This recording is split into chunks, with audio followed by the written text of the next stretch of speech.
ಪ್ರತಿ ವರ್ಷನೂ ನಾವು ನಿಮಗೆ ಮೌಲ್ಯಗಳನ್ನು ಹೇಳ್ಕೊಡ್ತಾ ಬರ್ತಾನೆ ಇದ್ದೀವಲ್ಲ, ಅದೇ ಥರ ಈ ವರ್ಷದ ಮೌಲ್ಯಗಳನ್ನು ಶುರು ಮಾಡ್ತಾ ಇದ್ದೀವಿ. ನಮಗೆ ಶಾಲೆಯಲ್ಲಿ ವಿದ್ಯೆ ಜೊತೆಗೆ ಮೌಲ್ಯಗಳು ಕಂಪಲ್ಸರಿ ಬೇಕೇ ಬೇಕು. ಏಕೆಂದರೆ ಎಲ್ಲರಿಗೂ ಗೊತ್ತಲ್ಲ, ವಿದ್ಯೆಗೆ ವಿನಯವೇ ಭೂಷಣ ಅಂತಾರಲ್ವಾ. ವಿನಯತೆ ಅಂದ್ರೇನು? ಈ ಗುಡ್ ಮ್ಯಾನರ್ಸ್. ಈ ಗುಡ್ ಮ್ಯಾನರ್ಸ್ ಬರೋದೆಲ್ಲಿಂದ? ನಾವು ಮೌಲ್ಯಗಳನ್ನು ಕಲಿತಾಗ. ಸೊ ಹಾಗಾಗಿ ವಿದ್ಯೆ ಜೊತೆಗೆ ವಿನಯತೆ ಅನ್ನೋದು ಬೇಕೇ ಬೇಕು. ಅಂದರೆ ಮೌಲ್ಯಗಳನ್ನು ಕಲಿಲೇಬೇಕು ನಾವು ಶಾಲೆಯಲ್ಲಿ. ಆ್ಯಂಡ್ ಇವತ್ತು ನಾನು ಹೇಳ್ತಿರೋ ಅಂಥ ಮೌಲ್ಯ ಆತ್ಮವಿಶ್ವಾಸ. ಐ ಥಿಂಕ್ ಆತ್ಮವಿಶ್ವಾಸ ಅಂದರೆ ಎಲ್ಲರಿಗೂ ಗೊತ್ತಿದೆ ಅಲ್ವಾ? Self confidence. ಎಲ್ಲರೂ ಹೇಳ್ತಾರಲ್ವಾ, ಯಾವುದೇ ಕೆಲಸ ಮಾಡಬೇಕಾದ್ರೂ ಕಾನ್ಫಿಡೆನ್ಸಿಂದ ಮಾಡಬೇಕು, ಅವಾಗ ಸಕ್ಸಸ್ ಆಗೇ ಆಗುತ್ತೆ ಅಂತ. ಏನು ಈ ಸೆಲ್ಫ್ ಕಾನ್ಫಿಡೆನ್ಸ್ ಹೆಂಗೆ ಮಾಡಬೇಕು? ಯಾವುದೇ ಕೆಲಸನೂ ಕಾನ್ಫಿಡೆನ್ಸಿಂದ ಮಾಡಬೇಕು ಅಂತ ಗೊತ್ತು. ಅದು ಹೆಂಗೆ ಸೆಲ್ಫ್ ಕಾನ್ಫಿಡೆನ್ಸ್ ತರೋದು ಹೆಂಗೆ, ಮಾಡೋದು ಹೆಂಗೆ? ನಥಿಂಗ್ ಬಟ್ ಸೆಲ್ಫ್ ಕಾನ್ಫಿಡೆನ್ಸ್ ಅಂದರೆ ಏನು? ನನ್ನ ಕೈಯಿಂದ ಮಾಡೋಕ್ಕಾಗುತ್ತೆ ಅಂತ ಒಂದು ಸ್ಟ್ರಾಂಗ್ ಬಿಲೀಫ್ ಇರಬೇಕು ಅಷ್ಟೇ. ನಮ್ಮ ಕೈಯಿಂದ ಮಾಡೋಕ್ಕಾಗುತ್ತೆ ಅನ್ನೋ ಬಿಲೀಫ್ ಇದ್ದರೆ shortly we can do.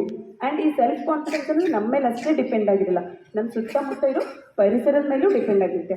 For example, ನಮ್ಮ ಟೀಚರ್ಸ್ ಆಗ್ಬೋದು, ನಮ್ಮ ಫ್ರೆಂಡ್ಸ್ ಆಗ್ಬೋದು, ನಮ್ಮ ಪೇರೆಂಟ್ಸ್ ಆಗ್ಬೋದು. ಜಸ್ಟ್ ಇನ್ಸ್ಪೈರ್ ಮಾಡಬೇಕು, ನಿನ್ನ ಕೈಯಿಂದ ಆಗುತ್ತೆ ಮಾಡು ಅಂತಂದಾಗ ಅವ್ರು ಹೇಳಿರೋ ಪಾಸಿಟಿವಿಟಿನ ನಾವು ಎಕ್ಸೆಪ್ಟ್ ಮಾಡಿಕೊಂಡು ಮಾಡಬೇಕು. ನನ್ನ ಕೈಯಿಂದ ಆಗುತ್ತೆ ಅಂತ ಹೇಳ್ತಿದ್ದಾರೆ ಅಂದರೆ ಸೊ ನನ್ನಿಂದ ಆಗುತ್ತೆ, ಅದಕ್ಕೆ ಹೇಳ್ತಿದ್ದಾರೆ. ನಾವು ಪುರಾಣ ಕಥೆಗಳಲ್ಲೆಲ್ಲ ಕೇಳಿರ್ತೀವಲ್ಲ, ಹನುಮಂತ ಲಂಕೆ ದಾಟ್ಕೊಂಡು ಸಮುದ್ರ ದಾಟ್ಕೊಂಡು ಲಂಕೆಗೆ ಹೋದ ಅಂತ ಹೇಳ್ತಾರಲ್ವ, ಗೊತ್ತಲ್ವ ಸ್ಟೋರಿ? ಪುರಾಣ ಕಥೆಯಲ್ಲಿ ಹನುಮಂತ 7 ಶರದಿಯ ದಾಟಿ ಹೋಗ್ತಾನಲ್ವಾ? ಹೇಗೆ ಹೋಗ್ತಾನೆ ಅವನು? ಅವನಲ್ಲಿರೋ ಶಕ್ತಿ ಅವನಿಗೆ ಗೊತ್ತಿರಲ್ಲ, ಆಂಜನೇಯನಿಗೆ. ಅವಾಗ ಜಾಂಬವಂತ ಬಂದು ಹೇಳ್ತಾನೆ, ನಿನ್ನಲ್ಲಿ ಅಗಾಧವಾದ ಶಕ್ತಿ ಅಡಗಿದೆ, ನಿನ್ನ ಕೈಯಿಂದ ಆಗುತ್ತೆ, ನೀನು ಮಾಡು ಅಂತ ಆತ್ಮವಿಶ್ವಾಸ ಕೊಡ್ತಾನೆ ಅವನಿಗೆ. ಸೊ ಆ ಥರ ಆತ್ಮವಿಶ್ವಾಸ ಒಬ್ರಿಗೆ ಕೊಡೋರಿದ್ದಾಗ ಅವನು ಅದೇ ರೀತಿ ಪಾಸಿಟಿವ್ ಆಗಿ ಎಕ್ಸೆಪ್ಟ್ ಮಾಡ್ಕೊಂಡ. ಓ ನನ್ನಿಂದ ಆಗುತ್ತೆ ಅಂತ ಹೇಳ್ತಿದ್ದಾರೆ ಅಂದರೆ ನನ್ನಿಂದ ಆಗುತ್ತೆ ಇದು ಅಂತ ಅನ್ನೋ ಆತ್ಮವಿಶ್ವಾಸದಿಂದ ಅವ್ನು ಜಿಗಿದ. ಅವಾಗ ಅವ್ನು ಲಂಕೆನ ದಾಟಿದ. ಆ್ಯಂಡ್ ಸಮುದ್ರವನ್ನು ದಾಟಿ ಲಂಕೆನ ರೀಚಾಗಿ ರಾಮಾಯಣನೇ ಆಯ್ತಲ್ವಾ? ಹಾಗೆ ನಮ್ಗೆ ಆತ್ಮವಿಶ್ವಾಸ ಇದ್ದರೆ ಯಾವುದೇ ಕೆಲಸ ಆಗಿ ಈಸಿಯಾಗಿ ಮಾಡ್ಬೋದು ಆ್ಯಂಡ್ ಸಕ್ಸಸ್ ಕೊಡುತ್ತೆ. ಇನ್ನೊಂದು ನಾನು ನಿಮ್ಗೆ ಚಿಕ್ಕ ಸ್ಟೋರಿ ಹೇಳ್ತೀನಿ ಆತ್ಮವಿಶ್ವಾಸದ ಬಗ್ಗೆ. ಒಂದು ಶಾಲೆಯಲ್ಲಿ ಒಂದು ಹುಡುಗಿ ಓದ್ತಾ ಇರ್ತಾಳೆ. ಆ ಹುಡುಗಿ ಬಹಳ ಚೆನ್ನಾಗಿ ಓದ್ತಾ ಇರ್ತಾಳೆ, ಕಷ್ಟಪಟ್ಟು ಓದ್ತಿರ್ತಾಳೆ. ಬಟ್ ಅವಳಿಗೇನು ಸಮಸ್ಯೆ ಅಂದರೆ ಓದಿದ್ದು ಅರ್ಥ ಆಗ್ತಿರಲ್ಲ, ಒಂದೊಂದು ಸತಿ ಅರ್ಥ ಆದರೂ ಎಕ್ಸಾಮಲ್ಲಿ ನೆನಪಿಟ್ಕೊಂಡು ಬರೆಯೋಕ್ಕಾಗ್ತಿರಲ್ಲ. ಈ ಥರ ಸಮಸ್ಯೆ ಆಗ್ತಿರ್ತದೆ. ಆವಾಗ ಅವಳು ಹೋಗಿ ಅವ್ರ ಅಮ್ಮನ ಹತ್ರ ಎಲ್ಲ ಹೇಳ್ತಾಳೆ, ನನಗೆ ಈ ಥರ ಸಮಸ್ಯೆ ಆಗ್ತಿದೆ, ನಂಗೆ ಒಳ್ಳೆ ಮಾರ್ಕ್ಸ್ ತೆಗಿಯೋಕ್ಕೆ ಆಗ್ತಿಲ್ಲಮ್ಮ ಅಂತಂದು. ಆವಾಗ ಅವ್ರ ಅಮ್ಮ ಹೇಳ್ತಾರೆ, ಸರಿ ಅಮ್ಮ, ನಾನು ಇನ್ನೊಬ್ಬರು ಸ್ವಾಮೀಜಿ ಹತ್ರ ಕರ್ಕೊಂಡು ಹೋಗ್ತೀನಿ, ನಿನಗೋಸ್ಕರ ಒಂದು ದೊಡ್ಡ ಪೂಜೆ ಮಾಡಿಸ್ತೀನಿ, ಅವಾಗ ನಿಮ್ಗೆ ವಿದ್ಯೆ ತಲೆಗತ್ತುತ್ತೆ ಅಂತ ಹೇಳ್ತಾರೆ. ಅವಾಗ ಆ ಹುಡುಗಿಗೆ ಖುಷಿ ಆಗುತ್ತೆ, ಓ ನಾನು ಇನ್ಮೇಲಿಂದ ವಿದ್ಯೆ ತಲೆಗತ್ತೆ, ನಾನು ಚೆನ್ನಾಗಿ ಮಾರ್ಕ್ಸ್ ತೆಗಿಬೋದು ಅಂತ. ಸರಿ ಅಂತ ಅವರಮ್ಮ ಒಂದು ಸ್ವಾಮೀಜಿ ಹತ್ರ ಕರ್ಕೊಂಡು ಹೋಗ್ತಾರೆ. ಅಮ್ಮ ಮಗಳು ಹೋಗ್ತಾರೆ. ಅವಳು ಸ್ವಾಮೀಜಿ ಹತ್ರ ಎಲ್ಲ ಹೇಳ್ತಾಳೆ, ನನಗೆ ಈ ಥರ ಸಮಸ್ಯೆ ಆಗ್ತಿದೆ, ಓದಿದ್ದು ನೆನಪಿರ್ತಿಲ್ಲ, ಎಕ್ಸಾಮಲ್ಲಿ ಮಾರ್ಕ್ಸ್ ತೆಗಿಯೋಕ್ಕಾಗ್ತಿಲ್ಲ ಅಂತಾರೆ. ಸ್ವಾಮೀಜಿ ಅವ್ರ ಸಮಸ್ಯೆನೆಲ್ಲ ಕೇಳ್ತಾರೆ.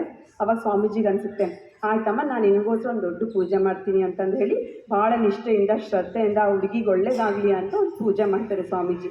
ಮಾಡಿ ಅವಳಿಗೆ ಕುಂಕುಮ ಕೊಡ್ತಾರೆ, ಒಂದು ಸ್ವಲ್ಪ ಕುಂಕುಮ.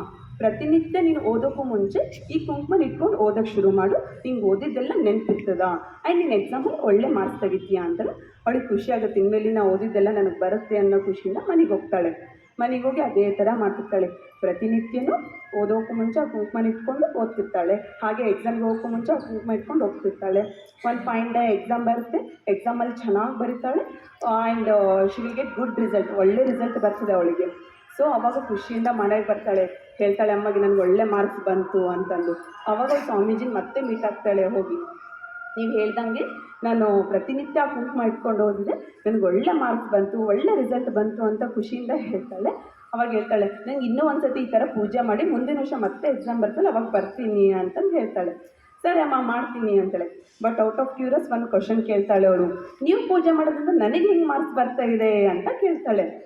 ಸೊ ಅವಾಗ ಸ್ವಾಮೀಜಿ ಹೇಳ್ತಾರೆ, ನಾನು ಪೂಜೆ ಮಾಡೋದ್ರಿಂದ ನಿನ್ನಲ್ಲಿ ಆತ್ಮವಿಶ್ವಾಸ ಬರ್ತಿದೆ, ನಾನು ಪೂಜೆ ಮಾಡಿಸ್ಕೊಂಡು ಬಂದಿದ್ದೀನಿ, ನಾನು ಈ ಕುಂಕುಮ ಇಟ್ಕೊತಿದ್ದೀನಿ ಅಂತಂದರೆ ನನ್ನ ವೃತ್ತಿ ಮೂಲಕ ನಿನಗೊಂದು ಆತ್ಮವಿಶ್ವಾಸನ ಕೊಟ್ಟಿದ್ದೀನಿ ನಾನು.